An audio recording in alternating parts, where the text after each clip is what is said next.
বাঙালি চা ছাড়া ভাবতেই পারে না। আর বিধানসভা ভোটের চা নিয়ে রাজনীতি হবে না, এটা কি তা কখনো হতে পারে? আজকের আমরা এমনই একটি প্রতিবেদন দেখাবো যে সোনারপুর উত্তর বিধানসভা কেন্দ্রে প্রার্থীরা চা খাচ্ছেন, কেউ চা বানাচ্ছেন, কেউ চা নিয়ে তীব্র নিন্দা করছেন। আর এই নিয়ে আজকের প্রতিবেদন। চা যুদ্ধে এবারের বিধানসভা কেমন কাটবে তা সোনারপুর উত্তরের একটি প্রতিবেদনে আমরা বেঙ্গল টুডেতে এক্সক্লুসিভ দেখাচ্ছি এই ছবি। আজকে দেখাবো মোনালিসা সিনহা সিপিএমের প্রার্থী, তৃণমূলের প্রার্থী ফিরদৌসী বেগম এবং বিজেপির প্রার্থী প্রাক্তন আইপিএস দেবাশিস ধর। কে কী বলছেন আমরা শুনে নিই। পশ্চিমবঙ্গে বিধানসভা ভোটে চায়ের যে একটা বিরাট ভূমিকা রয়েছে সমস্ত দলের নেতা নেত্রীদের কাছে, তা সোনারপুর উত্তর বিধানসভায় এক উল্লেখযোগ্য ভূমিকায় দেখা যাচ্ছে। সিপিএমের প্রার্থী এখানে দেখতে পাচ্ছেন চা খাচ্ছে, টিএমসির প্রার্থী একটি চায়ের দোকানে গিয়ে নিজে হাতে চা বানাচ্ছে এবং তার কর্মীদের, দলীয় কর্মীদের চা পরিবেশন করে খাওয়াচ্ছে। আর একদিকে দেখাবো এই কেন্দ্রেরই প্রার্থী প্রাক্তন আইপিএস অফিসার, সেও একটি জায়গায় ভোটের ক্যাম্পেইন করার পর বিশ্রাম নিতে নিতে চা খাচ্ছে।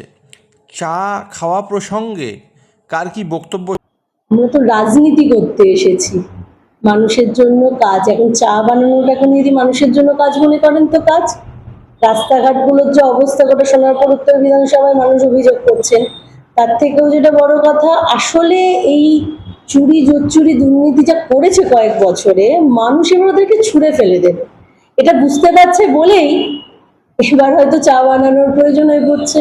গিয়ে মানুষের কাছে গিয়ে তো আমি কাজের কথা বলবো, আমি বলবো রাস্তাঘাটগুলো হবে কিনা, আমার স্কুল হবে কিনা, মহিলাদের নিরাপত্তা থাকবে কিনা। উনি ওনার প্রচার করছেন, কিন্তু আসলে উনি চাপে পড়েছেন।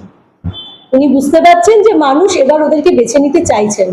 ফলে এই ধরনের যারা চা বানান, তো তাদেরকেও কোথাও গিয়ে অসম্মান করা হলো, যে যিনি চুরি করছেন, জোচ্চুরি করছেন, গিয়ে ওখানে চা বানাচ্ছেন।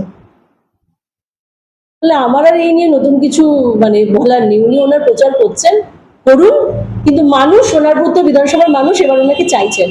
এটা বুঝেই বোধহয় আরো ওনাকে এই ধরনের, কখনো দেখছি মন্দিরে গিয়ে পুজো দিচ্ছেন, কখনো দেখছি চা বানাচ্ছেন।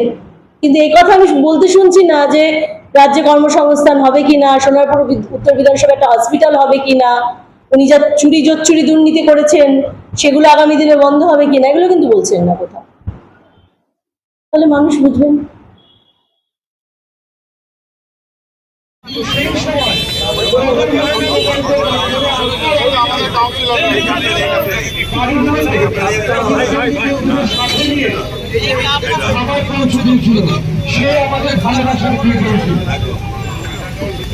আমরা জানি সরকারি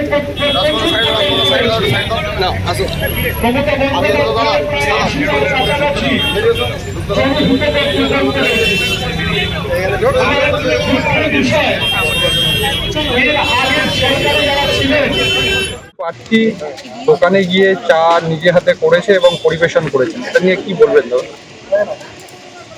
এখন ওনাকে অনেক কিছুই পরিবেশন করতে হবে, কারণ 15 বছরে যা যা পরিবেশন করেছে, মানুষের জীবন্ত পুড়িয়ে মারা থেকে আরম্ভ করে সবকিছুই পরিবেশন উনি করেছেন। সব থেকে বড় কথা, ওই এখনো ভোট কেনার জন্য চতুর্দিকে টাকা ছড়িয়ে যাচ্ছেন।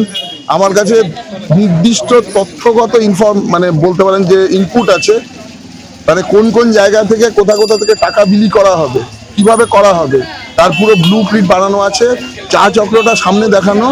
তো যেহেতু আমরা এটা করে মানুষের যে কাছে এত পৌঁছে গেছি, সেটাকে উনি অনুকরণ করতে চাইছেন। আমি মিডিয়ার আপনাদের মাধ্যমে এটাই বলতে চাই যে ওনাকে যেভাবে টাকা ছড়াচ্ছেন, আপনার কোনো লাভ হবে না। পুরো দেওয়াল দখল করে নিয়েছেন, সব জায়গায় সবকিছু দখল করে নিয়েছেন। আমাদের ফ্লেক্স লাগাতে যাচ্ছে, সেই জায়গা আমরা পাচ্ছি না।